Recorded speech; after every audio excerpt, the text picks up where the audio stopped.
감사를 잊어버린 사울이라는 제목을 가지고 26번째 말씀을 전하고자 합니다. 사람은 태어나면서부터 사람에게 관심을 갖고 사람과 관계를 맺으며 성장을 합니다. 세상을 살아가는 동안 사람들과 섞여서 살 수밖에 없기 때문에 우리는 좋은 인격을 갖춘 사람들을 만나기를 기도하고 있습니다. 상대가 자신을 희생하는 사람인지 아니면 상대방의 희생만 강요하는 사람인지에 따라서 관계를 유지하는 기간이나 교제의 깊이가 다를 것입니다. 인간관계는 사랑으로 감싸고 이해하고 나눌 때 더 좋은 관계로 오래 지속할 수가 있습니다.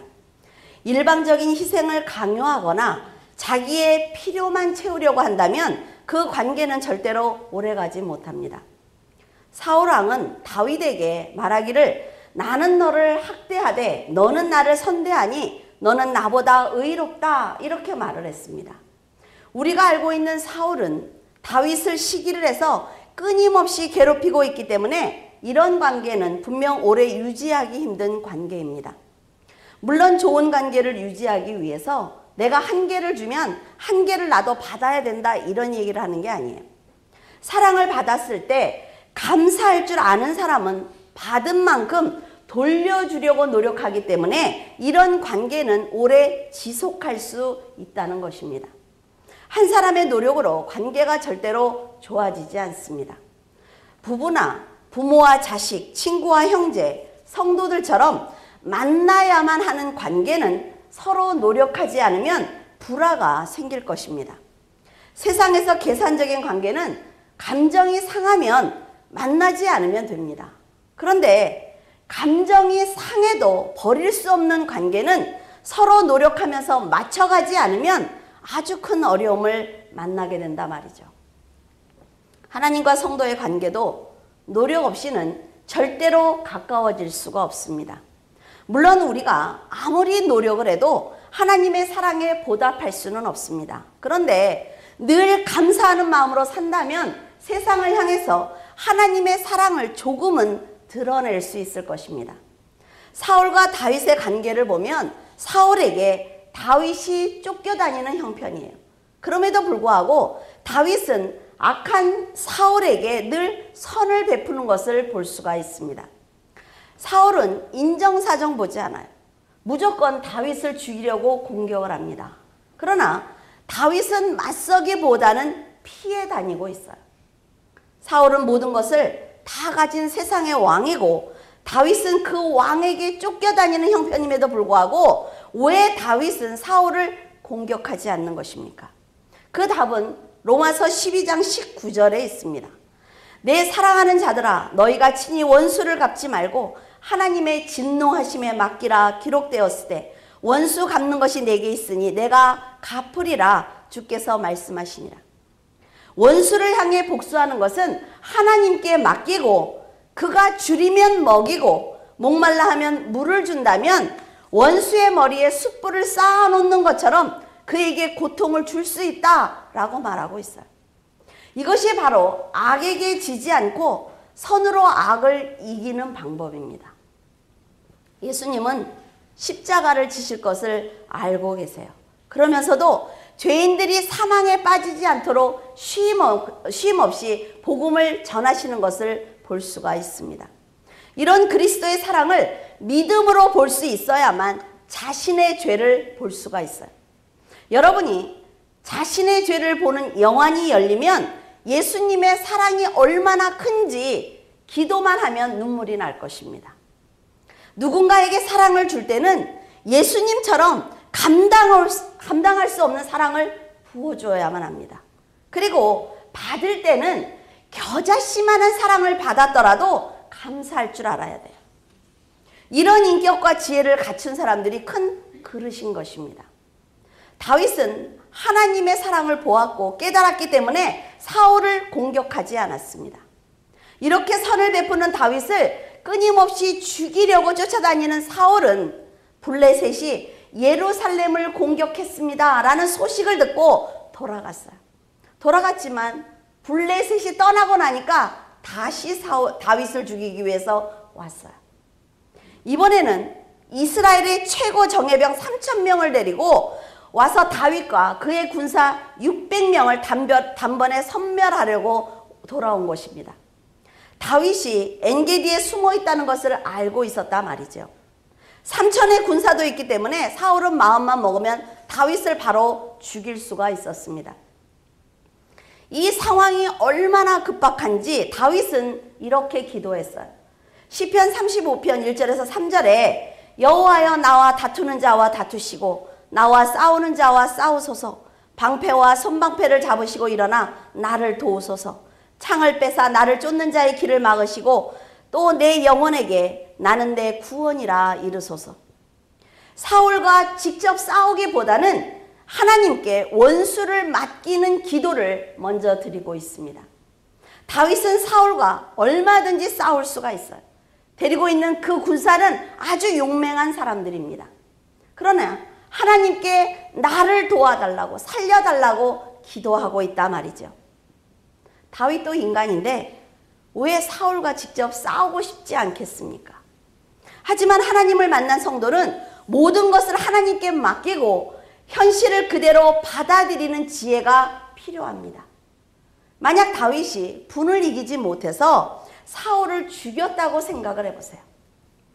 자, 이제 살인죄를 진 겁니다.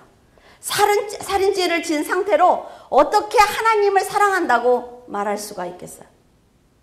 억지로 빼앗은 이스라엘 왕의 자리를 어떻게 유지할 수 있겠습니까?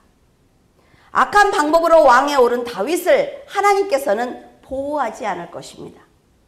다윗은 하나님께서 세워주실 때까지 인내하고 견뎌야 하기 때문에 위험을 미리 알려주시고 피할 길을 달라고 날마다 기도하는 거예요. 이런 믿음의 훈련을 통해서 얻은 경험들이 다윗을 성숙시킨 것입니다. 3절에 사울은 다윗을 잡으러 왔다가 발을 가리우러 굴에 들어갔어요. 근데 마침 다윗과 그의 사람들이 굴 속에 숨어 있었어요. 여러분 한번 영화라고 생각을 해보세요. 얼마나 웃기나. 지금 여기서 발을 가리운다는 건 용변을 보다라는 얘기예요. 지금 사울은 다윗과 600명 앞에서 용변을 보고 있는 것입니다. 인간적으로 생각을 해보면 너무 웃기지 않습니까? 다윗에게 절호의 기회가 온 거란 말이죠. 부하가 다윗에게 이렇게 말을 합니다. 여호와께서 내 원수를 내 손에 붙이리니 내 소견에 선한 대로 그에게 행하라 라고 말씀하신 그 말이 지금이 때가 아닙니까? 그러니까 지금 때를 봐서 저 사울을 죽입시다 라고 말을 해요. 하나님께서 이런 상황을 미리 알려주셨고 또 사울이 무방비로 눈앞에 있었습니다. 이제 사울을 죽이고 그는 왕위에 오르기만 하면 되는 것입니다. 하지만 다윗은 사울을 죽이지 않았고 겉자락을 살짝 칼로 베었어요. 그리고 죄를 짓지 않았습니다. 시편 35편 4절에 그는 내 생명을 찾는 자로 부끄러워 수치를 당케 하시며 나를 상해하려 하는 자로 물러가 낭패케 해달라고 간절히 기도를 할 정도로 아주 위급한 상태인데도 그는 이 기회를 잡지 않은 거예요. 만약 다윗이 마음을 먹는다면 지금 사울을 죽이는 것쯤은 아무것도 아니라 말이죠. 하지만 다윗은 사울을 죽이기는커녕 옷자락을 벤 것도 회개하고 있습니다. 자신을 죽이려는 사울의 옷자락을 벤 것을 가지고 하나님께 회개하는 다윗을 우리가 이해하지 못하면 우리는 올바른 신앙생활을 할 수가 없어요. 하나님께서 다윗에게 말씀을 하십니다. 사울을 내 손에 붙이리니 내 소견에 좋은 대로 행하라 라고 하신 말씀은 그러니까 하나님께서 다윗 너에게 무엇을 원하는지 깨닫고 이렇게 복수하기 좋은 상황을 만들었을 때 이것조차 잘 판단해서 행동하라는 얘기예요. 인간적인 판단으로 사울을 죽이면 원수는 당장 사라지고 말겠지만 하나님과 원수가 되는 아주 큰 시험에 드는 것입니다. 성도는 고난도 시험이지만 이런 기회도 시험이에요. 하나님께서는 여러분의 믿음도 분명히 달아보십니다. 여러분에게 더 큰 것을 맡기고 싶을 때 내 자녀가 나를 얼마나 사랑하고 있는지 그 진심을 알아보기 위해서 여러 가지 문제를 던져주신다 말이죠. 이런 하나님의 마음을 모르면 사람들은 복수할 수 있는 환경이 주어지거나 죄를 지을 수 있는 상황인데도 하나님의 뜻을 묻지 않고 자신이 좋은 대로 행동을 합니다. 그런 신앙은 하나님께서 도구로 사용하실 수 없는 믿음이에요. 여러분이 살아가다가 혹시 욕심을 채울 수 있는 기회나 복수를 할 수 있는 기회가 찾아온다면 다윗과 같이 신중하시기를 바랍니다. 사울을 죽이면 당장은 편하겠지만 하나님께서 절대로 다윗을 용서하지 않을 것이기 때문에 그래요. 하나님을 믿고 섬기는 여러분은 이제 다윗처럼 살아가시기를 바랍니다. 그래야 하나님께서 고난을 믿음으로 이겨내기 위해서 인내하는 여러분을 높이 드실 거예요. 이렇게 엄청난 일이 굴에서 벌어진지도 모르고 사울이 굴 밖에 나왔을 때 다윗이 그를 불러 세웠습니다. 그리고 절을 해요. 그러면서 내가 왕을 죽일 것이라는 사람들의 거짓말을 듣고 왜 나를 쫓아다닙니까? 하고 묻습니다. 다윗은 사울의 옷자락을 보여주면서 왕을 죽일 수 있는 기회를 충분히 하나님이 나에게 주었지만 나는 죽이지 않았습니다. 그러니까 제가 왕을 죽일 거라는 거짓말을 듣고 나를 쫓아다니지 마십시오 라고 말을 했습니다. 그리고 12절에 여호와께서 나와 왕 사이를 판단하시고 하나님께서 왕에게 보복하실지언정 나는 내 손으로 당신을 해하지 않겠습니다 라고 맹세를 합니다. 이게요 아주 어려운 얘기입니다. 결코 쉬운 얘기가 아니라 말이죠. 다윗은 자기의 생명을 노리는 사울을 직접 심판하고 싶었을 것입니다. 그러나 언제나 중심에 하나님께서 계시기 때문에 죄를 짓지 않은 거예요.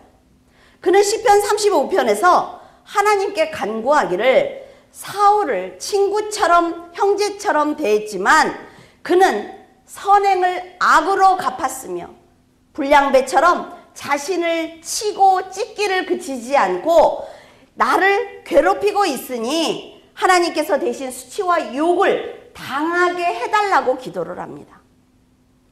사람이라 말이죠.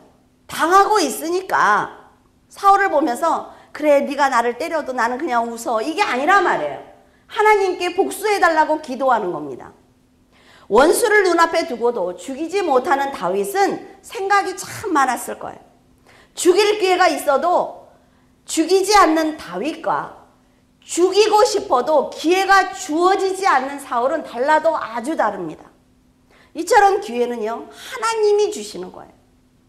노력하지 않아도 기회가 주어지는 다윗이 있는가 하면 아무리 노력을 해도 기회를 잡지 못하는 사울을 보면서 하나님께서 누구와 동행하시느냐 하는 것이 너무나 중요하다 말이죠. 19절에서 20절에 내가 반역하지도 않았는데 왜 나를 죽이려고 하느냐는 다윗의 말을 들은 사울은 이렇게 말을 해요. 사람은 원래 원수를 만나면 그를 죽이는 것이 일반적인 행동인데 나를 죽이지 않는 너의 선한 행위를 여호와께서 선으로 갚으시기를 원한다 라고 말을 합니다. 그러면서 나는 네가 반드시 왕이 될 것을 알고 있다.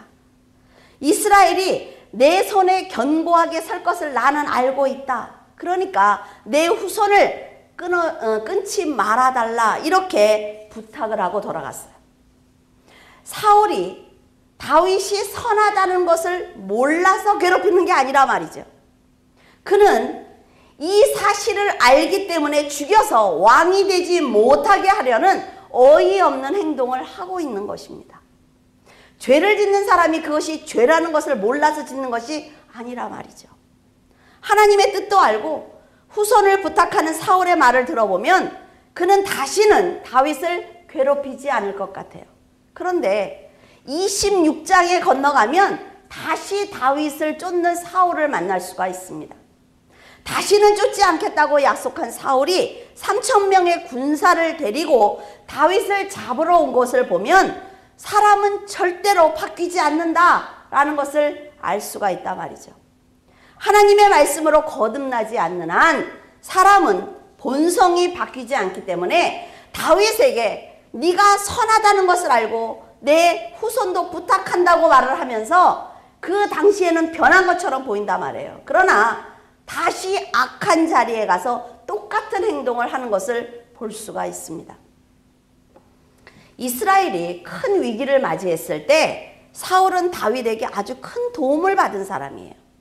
솔직하게 말한다면 사울이 지금 왕의 자리를 지킬 수 있는 것은 바로 다윗이 생명을 걸고 골리앗과 대결했기 때문에 가능한 일입니다. 전쟁마다 다윗이 나가서 승리를 했어요. 악신으로 고통을 받는 자신을 구해 주었습니다. 그런데 이제 나라가 안정이 되었어요. 그러니까 사울이 생각할 때 다윗이 필요 없다 말이죠. 이런 생각이 드니까 다윗의 헌신이 도리어 부담이 된 것입니다. 사울처럼 받은 은혜를 잊는 그 자체가 바로 인간이 악하다는 증거예요. 사람은 자기의 필요를 채우면 그 상대가 하나님이든 믿음의 사람이든 가장 자기에게 큰 도움을 준 순서부터 잘라냅니다. 신기하지요? 안 그럴 것 같지 않습니까? 하나님이 나를 도왔는데, 저 사람이 나를 도왔는데 어떻게 잘라낼 수가 있어? 라고 생각을 하는데 가장 큰 도움을 받은 사람부터 잘라내요. 그런 모습이 바로 인간이 태어날 때부터 죄인이라는 증거입니다. 사울은 자신이 힘들고 어려울 때 다윗이 도움을 주었지만 백성들이 만만이라고 칭송을 하자 욕심이 생긴 거예요. 질투가 생겼습니다. 자신의 권세와 능력을 이제 나누어 줄 때가 되니까 다윗을 죽이려고 한 것입니다. 사울이 어리석은 것이 바로 이거라 말이죠. 다윗을 곁에 두게 하신 분도 하나님이에요. 다윗을 통해 왕권을 유지하는 것도 하나님의 은혜입니다.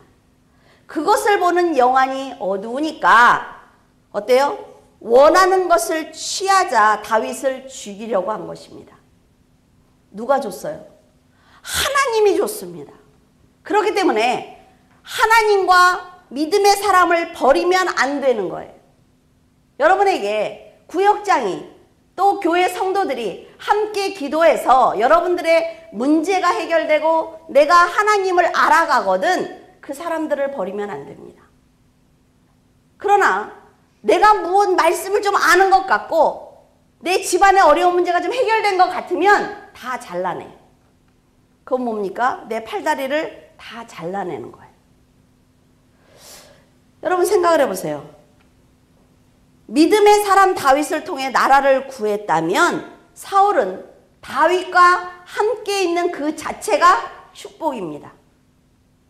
자신의 이득을 취한 후에 그것을 자신의 것으로 착각을 해서 하나님과 믿음의 사람을 버리는 것처럼 어리석은 사람은 없단 말이죠.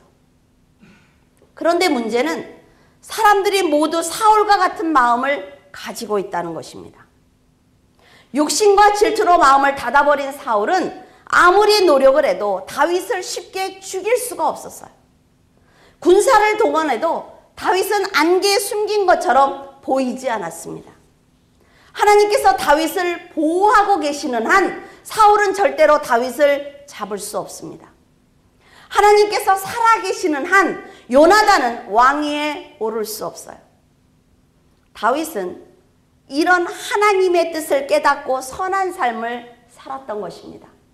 사울은 하나님의 이런 뜻을 알고 있으면서도 자기의 뜻을 관철시키려고 했던 거예요. 저는 이런 사울이 너무나 안타까웠습니다. 만약 사울이 지혜가 조금 있었다면 다윗과 같은 믿음의 사람을 동역자로 만들었을 거예요. 하나님께서 다윗과 함께 계시기 때문에 골리앗을 물리쳤고 모든 전쟁에서 승리했으며 자신에게 든 악령도 모두 쫓아준 사람이라 말이죠. 그런 사람을 죽이겠다고 쫓아다니고 있어요. 그러나 세상은 하나님이 통치하시는 곳입니다. 사탄도 하나님이 부리는 종이에요. 그렇기 때문에 하나님의 사람을 악인이 해칠 수 없다는 것을 알아야 한단 말이죠. 그러면 성도 여러분들은 두려울 게 없습니다. 왜? 하나님이 나와 함께 하시고 내 편이에요. 왜? 내가 그 안에서 선하게 살아가고 있으니까. 그러니까 두려워할 필요 없단 말이에요. 그래서 여러분이 선한 마음과 행실로 살아야 하는 것입니다. 여러분이 하나님의 뜻대로 하나님의 말씀을 지키기 위해서 살아간다면 악한 사람과 악한 영은 절대로 여러분을 해하지 못할 것입니다.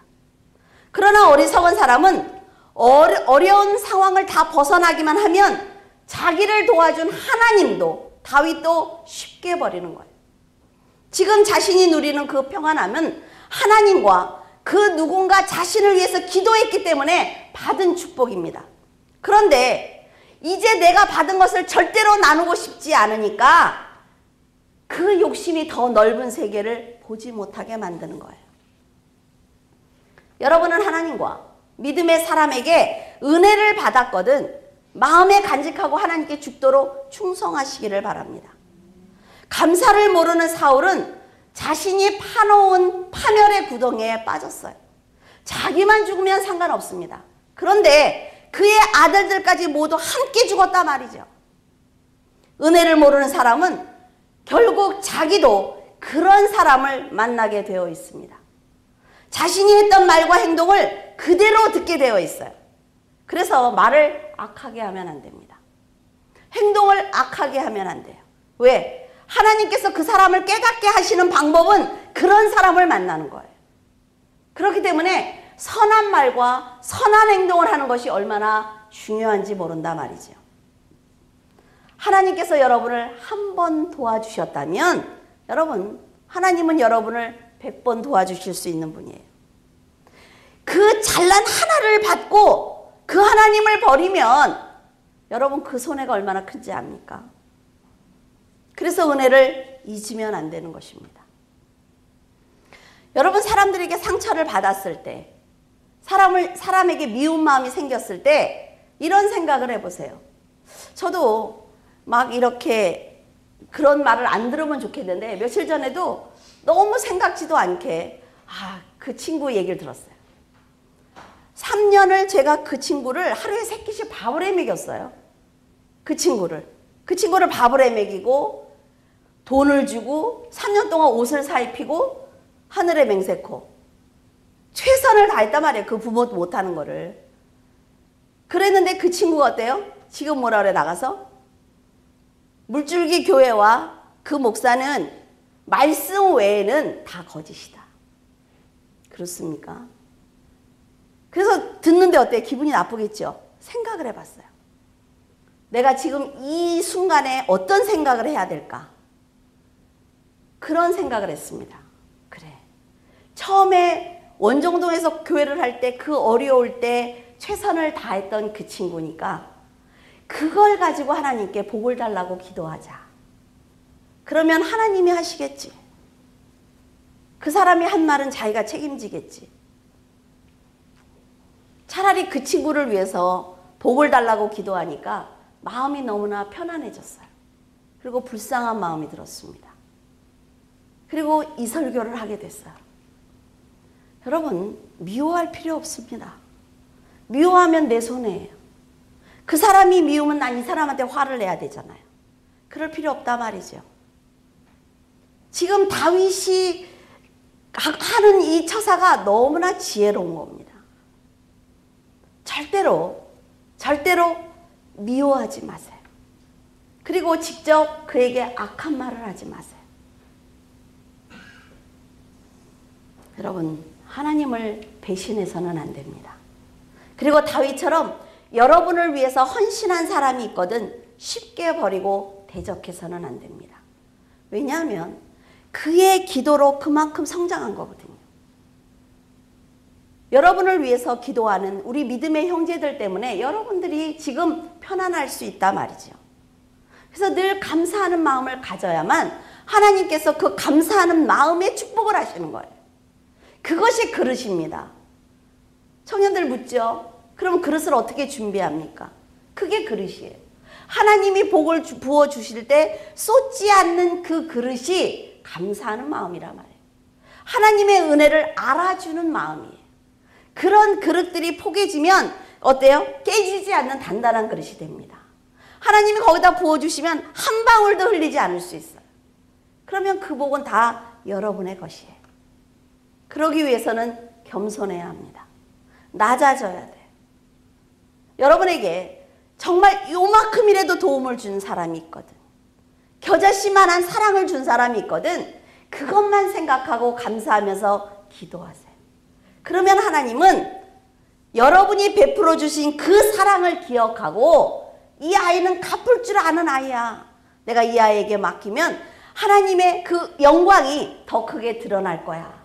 라는 생각을 하시고 훨씬 많이 여러분에게 부어주실 것입니다. 기도하겠습니다.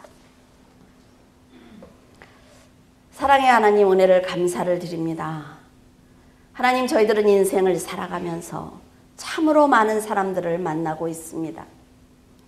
어려울 때 가장 먼저 떠오르는 사람들이 있는가 하면 길에서 만날까 봐 두려운 사람도 있습니다. 저희들은 어떤 사람입니까? 정말 하나님을 의지하고 원수를 품을 수 있는 그런 그릇을 가진 사람들입니까? 아버지, 저희들의 믿음을 세워주시기를 원합니다. 하나님, 저희들이 복수하지 않기를 원합니다. 미워하지 않기를 원합니다. 하나님 앞에 죄를 짓지 않기를 원합니다. 하나님께서 다 해주실 텐데 저희들이 분한 마음을 갖고 저희들이 그를 대적하며 그들에게 험한 말을 쏟아낸다면 도리어 하나님께서 책망하실 것입니다. 하나님께서 두드리실 때 하나님 용광로에서 잘 구워서 나온 도자기처럼 아름다운 소리를 내기를 원합니다. 하나님께서 고난의 채찍을 때리실지라도 저희들은 아름다운 동일한 소리를 내기를 원합니다. 하나님께서 그 안에 많은 것으로 채워주셔도 저희들은 날마다 겸손한 그 동일한 소리를 내기를 원합니다. 하나님께서 귀한 물줄기 교회 성도들을 축복하여 주시옵소서. 하나님께서 귀한 성도들이 기도할 때 하나님 준비한 그릇마다 차고 넘치게 부어 주시옵소서. 잘 간직해서 하나님의 영광을 드러내며 하나님을 자랑하며 하나님과 동행하는 귀한 성도들의 삶을 살아갈 수 있도록 축복하여 주시옵소서. 주님께서 함께 하심을 감사하며 우리 주 예수 그리스도 이름으로 기도드렸습니다. 아멘.